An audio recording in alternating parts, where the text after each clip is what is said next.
আওয়ামী লীগ নিষিদ্ধ ঘোষণার পর অবশেষে মুখ খুললেন বাংলাদেশের সাবেক প্রধানমন্ত্রী শেখ হাসিনা। তার এই বক্তব্যে তিনি তুলে ধরেছেন বর্তমানে দেশের পরিস্থিতি, দল নিষিদ্ধের গুরু নেপথ্য এবং সমসাময়িক আরও নানান বিষয়। চলুন আমরা শুনি বিস্তারিত তার বক্তব্যে। এখন দেখলাম আওয়ামী লীগ ব্যান করতে হবে, তার জন্য আন্দোলন। কারা আন্দোলন করে? এরা কারা? কেউ কেউ বলছে এটা বিপ্লব। এটা কি বিপ্লব হচ্ছে? এটা তো বিপ্লব না, এটা সম্পূর্ণ সন্ত্রাসী কর্মকাণ্ড, এটা জঙ্গির কর্মকাণ্ড। এবং এই জঙ্গিদের সহায়তা নিয়ে যে দীর্ঘদিনের চক্রান্ত, আর তার পিছনে শক্তি তো তখন বাইডেন সরকার, আমেরিকা, তারা ছিল। আর আমেরিকা তো সবসময় বে অফ বেঙ্গলের উপরে একটা লোভ, এখানে একটা ঘাঁটি করা। এবং এই প্রস্তাবটা আমাকে অনেকবারই দিয়েছে।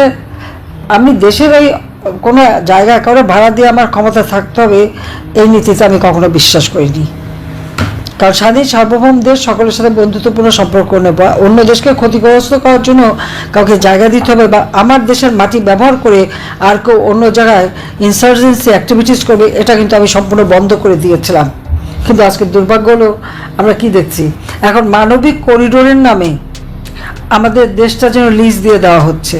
যে বঙ্গোপসাগরে আমার বিশাল সমুদ্র সীমা, মিয়ানমার এবং ভারতের কাছ থেকে আমি বলতে গেলে অর্জন করে নিয়েছি, আন্তর্জাতিক আদালতে মামলা করে জয়ী হয়ে নিয়েছি। আজকে সেই সমুদ্র সীমাও কিন্তু আমাদের আর আয়ত্তে থাকবে না, সেটাও চলে যাবে। কারণ আমেরিকার যে পরিকল্পনা, এটা তো সকলেই জানা উচিত, এতদিন সবাই জানে। যখন আমি বলতাম তখন হয়তো অনেকের খারাপ লাগতো, ভাবতো আমি এটা কী বলি। আর এই যে তাদের হাতের পাপেট, একটা পুতুল, এটাও সকলে বিশ্বাস করতো না, এখন নিশ্চয়ই বিশ্বাস করে।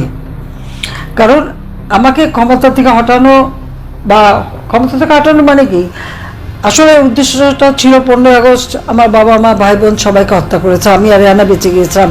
তার কাছে আমাদের 2 বোনকে হত্যা করতে পারলে বাস, এই চ্যাপ্টার শেষ। এটাই ছিল তাদের মনোবাঞ্ছা। কিন্তু কথাই তো বলে রাখে আল্লাহ মারে কে, কারণ এটাও বিশ্বাস যে মারে আল্লাহ রাখে কে। তো আমার বেলায় বারবার রাখে আল্লাহ মারে কেই হয়ে গেছে, জনগণের দোয়া আর বারবারই আল্লাহ আমাকে বাঁচিয়েছে। কেন বাঁচিয়েছে জানি না, তবে হ্যাঁ নিশ্চয়ই আমাকে কোনো একটা কাজ দেবে, সেই জন্যই আমি বেঁচে আছি। তবে আজকে যে অত্যাচার নির্যাতন চলছে আর যে অবস্থা চলছে, এখন দেখলাম আওয়ামী লীগ ব্যান করতে হবে, তার জন্য আন্দোলন। কারা আন্দোলন করে? এরা কারা? এবং এভাবে একটা মানুষের দৃষ্টিটা সরিয়ে দিয়ে অপরদিকে কিন্তু ওই করিডোরের বিরুদ্ধে সবাই কিন্তু ইতিমধ্যে কিন্তু সেই আরাকান আর্মি বা এদেরকে সহযোগিতা করা বা তাদেরকে মদত দেওয়ার সব রকম প্রচেষ্টা কিন্তু অব্যাহত রয়ে গেছে। আমি ঠিক জানি না এটা করে আমাদের বাংলাদেশের লাভটা কী, দেশের মানুষের ভাগ্যটা কোথায় নিয়ে যাচ্ছে। আজকে বলছে মানবিক করিডোর, পৃথিবীর বিভিন্ন দেশে যেখানেই করিডোর হয়েছে সেখানে সেই দেশগুলির কী দশা হয়েছে সেটা সবাই একটু দেখা উচিত।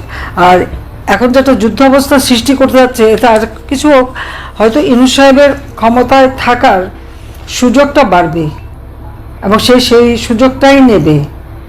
নইলে যেখানে মিয়ানমারের জান্তার সরকার, আর সেখানে মানে তার ওখানে আরেকটা গ্রুপকে এভাবে সহযোগিতা করা, এতে বাংলাদেশের জন্য কত বড় একটা ক্ষতি হবে সেটা কি ভেবে দেখেছে? আজকে যদি জান্তা সরকার এই আরাকান আর্মির উপরে আক্রমণ শুরু করে, এয়ার অ্যাটাক করে, সেগুলি কোথায় যেয়ে পড়বে? শুধুই কি তাদের উপরে পড়বে? বাংলাদেশ ক্ষতিগ্রস্ত হবে না? বাংলাদেশকে কেন এই ধরনের ঝুঁকির মধ্যে ডক্টর ইউনূস ফেলছে, সেটা আমার প্রশ্ন। কেন বাংলাদেশের জনগণের ভাগ্য নিয়ে সে সিনেমেরি খেলছে? তার তো পয়সার অভাব নাই। গ্রামীণ ব্যাংক, টেলিকমের টাকা থেকে শুরু করে সমস্ত টাকা, দরিদ্রের মাথার ঘাম পায়ে ফেলে উপার্জিত টাকা সবই তো সে নিয়েছে। তার তো বিলিয়ন বিলিয়ন ডলার নাকি বিদেশে, ফ্রান্সে নাকি 2 বিলিয়ন ইনভেস্টমেন্ট করছে, কিন্তু বাংলাদেশে 1 পয়সাও করেনি, দেয়নি। গ্রামীণ ব্যাংকে এমডি পদে চাকরি করেছে, কিন্তু গ্রামীণ ব্যাংকে কোনোদিন কোনো টাকা ডিপোজিট দেয়নি, তার কোনো টাকা ওখানে নাই, তার কোনো মানে ওটা বিনিয়োগও নাই। কিন্তু বিশ্বের কাছে একটা মিথ্যা ধোঁকাবাজি দিয়েছে যে গ্রামীণ ব্যাংকটা কি তার নিজের হাতে করা। তাহলে তার বিনিয়োগ কোথায়? গ্রামীণ ব্যাংকে বিনিয়োগ তো নয়, বরং গ্রামীণ ব্যাংকটাকে চুষে খেয়েছে। এখন তো সবটুকু, আগে যেখানে পাবলিক প্রপার্টি ছিল 25 ভাগ, সেটুকু সে দখল করে নিয়েছে একটা অর্ডার দিয়ে। আজকে ইউনূস ক্ষমতা আসার পর আপনি যদি হিসাব করেন যে তিনি কি পেলেন আর বাংলাদেশের জনতা কি পেল, ইউনূস পেয়েছে কি আপনারা দেখেন, সেখানে সে পেয়েছে ম্যান পাওয়ার ব্যবসা, অর্থাৎ সে আদম ব্যাপারীর লাইসেন্স নিয়ে নিল ম্যান পাওয়ার ব্যবসা করার জন্য। ইউনুস সেখানে এখন ডিজিটাল ওয়ালেট, অর্থাৎ ওই যে টাকা লেনদেন বিকাশের মতো, নগদের মতো, সে টাকা লেনদেনের ব্যবসা, সেটা সে বাগিয়ে নিয়েছে নিজেই ক্ষমতায় বসে সবার আগে। এবং তার বিরুদ্ধে এই যে গ্রামীণ ব্যাংক এবং টেলিকমিউনিকেশনের টাকা আত্মসাৎ করা, বিশেষ করে শ্রমিকদের, তার নিজের কোম্পানির শ্রমিক, তাদের টাকা মেরে রেখেছে। কোম্পানির শ্রমিক আইনে আছে লভ্যাংশের 5% তাদের শ্রমিক কল্যাণ ফান্ডে যাবে, সেটাকে সে কোনোদিন দেয়নি। শ্রমিকরা মামলা করে, শ্রমিকের মামলায় শ্রমিক আদালতে, লেবার কোর্টে সে একজন সাজাপ্রাপ্ত আসামি, তার কিন্তু সাজা হয়েছে। হ্যাঁ, আমরা তাকে হয়তো জামিন চেয়েছে, জামিন দেওয়া হয়েছে, আপত্তি করা হয়নি, কিন্তু সে তার নোংরামিটা দেখালো। তার চেহারাটা আজকে সারা বিশ্বের কাছে উন্মুক্ত হয়ে গেল, যে সে কীভাবে একটা দলকে ধ্বংস করার জন্য, একটা দেশকে ধ্বংস করার জন্য উঠে পড়ে লেগেছে, নিজের স্বার্থ চরিতার্থ করার জন্য। কী স্বার্থটা তার? এই বয়সে এসে যে এত ব্যবসা নিচ্ছে, খাবে কবে? খেতে পারে সব? সেটা আমার প্রশ্ন। আদম ব্যাপারী লাইসেন্স, ডিজিটাল ওয়ালেটের লাইসেন্স, টাকা লেনদেনের লাইসেন্স, বিশ্ববিদ্যালয় প্রতিষ্ঠার অনুমোদন, স্টারলিংকের বাণিজ্য, এলএনজি ব্যবসার কমিশন, গ্রামীণ ব্যাংকের মালিকানা, এবং 5 বছর পর্যন্ত সব ঋণ মৌকুব। আয়কর ফাঁকি দেওয়া তার অভ্যাস। 666 কোটি টাকার আয়কর, সেটাও সে ফাঁকি দিয়েছে, সেটাও দেয়নি। তার কাছে প্রায় 1100 কোটি টাকার আয়কর পাওনা, এবং তার যে কোম্পানি, 48টা কোম্পানিতে কোনোদিন একটা কোম্পানি থেকেও সে কোনো আয়কর দেয়নি, কারণ সবগুলি সে লোকসান দেখাতো আর লাভের ভাগটা চুরি করে নিয়ে যেত। যেখানে বিশ্বে অনেকে অনুদান দিয়েছে গ্রামীণ ব্যাংকের জন্য, সেটাকে গ্রামীণ ব্যাংকে কোনোদিন যায়নি। একটা কোম্পানি খুলেছে আর সেখান থেকে টাকা কামাই করে সে টাকা সে নিয়ে চলে গেছে। তো এটাই প্রশ্ন, যে আর জনগণকে কি দিয়েছে? তিনি তো ব্যবসা বাড়ালেন, তার আয়কর দিতে হবে না, সেটা তিনি মাফ করিয়ে নিলেন। তার বিরুদ্ধে 5টা দুর্নীতির মামলা, সেই মামলা সে প্রত্যাহার করে নিল। আয়কর দেয়নি সেই মামলা, রায়টা হওয়ার কথা 6 আগস্ট, সেটাও হচ্ছে প্রত্যাহার করে নিল। তার যেটুকু গোছানো সে সবই করে ফেললো। আর জনগণকে কি দিল?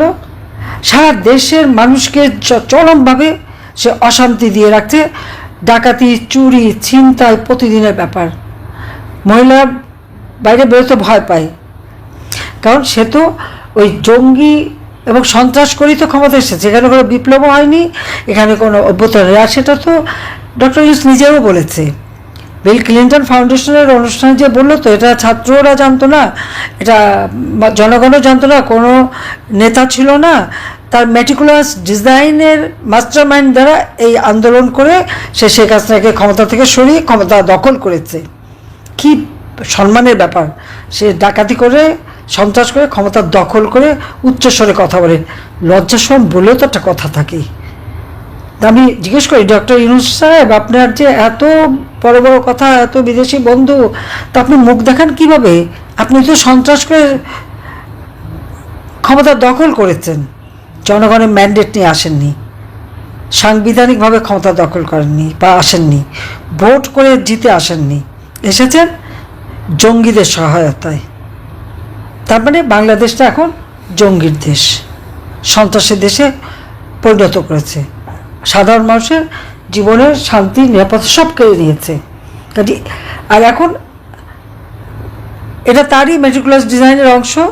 কী হলো? এই সমন্বয়ক, অমুক দল, সমুক দল, সব যে, এবং শিবির তো একটা সন্ত্রাসী, তো আমেরিকার কাছেই তো তারা সন্ত্রাসী দল হিসেবে চিহ্নিত। আজকে এরা আন্দোলন এবং সমর্থন দিচ্ছে। আওয়ামী লীগ ব্যান করতে হবে, যুবলীগ ব্যান করতে হবে, স্বেচ্ছাসেবক লীগ ব্যান করতে হবে, আর ছাত্রলীগ ব্যান করেছে। আমার প্রশ্ন হচ্ছে, আমি ডক্টর ইউনূসকে জিজ্ঞেস করি, আপনি কোন ম্যান্ডেট নিয়ে ক্ষমতা এসেছেন যে আপনি এই নির্দেশ দেন? আপনার কি অধিকার আছে? কোন রাইট আছে? সাংবিধানিক রাইট আছে? না। জনগণের সমর্থন আছে? না। এসেছেন অস্ত্র হাতে জঙ্গিদের সহায়তায়। তাহলে আমরা রাজনীতি করি, জনগণের ভোটে নির্বাচিত আমরা। বৈষম্য বিরোধী আন্দোলনের নামে তো বৈষম্যই সৃষ্টি করা হয়েছে, যেখানে জনগণের ম্যান্ডেটের কোনো দাম নাই, মতামতের কোনো দাম নাই। হ্যাঁ, মেটিকুলাস ডিজাইনের অংশ হিসেবে তিনি 40 জন লোক ভাড়া করেছেন, 5 লাখ 7 লাখ টাকা বেতন এবং 40-50টা পেজ খুলে তিনি ওই কর্পোরেট বিজনেসের নামে যেভাবে তারা অ্যাড দেয় ওইভাবে অ্যাড দিয়ে উনি 1 কোটি মানুষের মতামত আনবে, যে তারা বলবে যে ইউনূস সাহেব আপনি ক্ষমতায় থাকেন।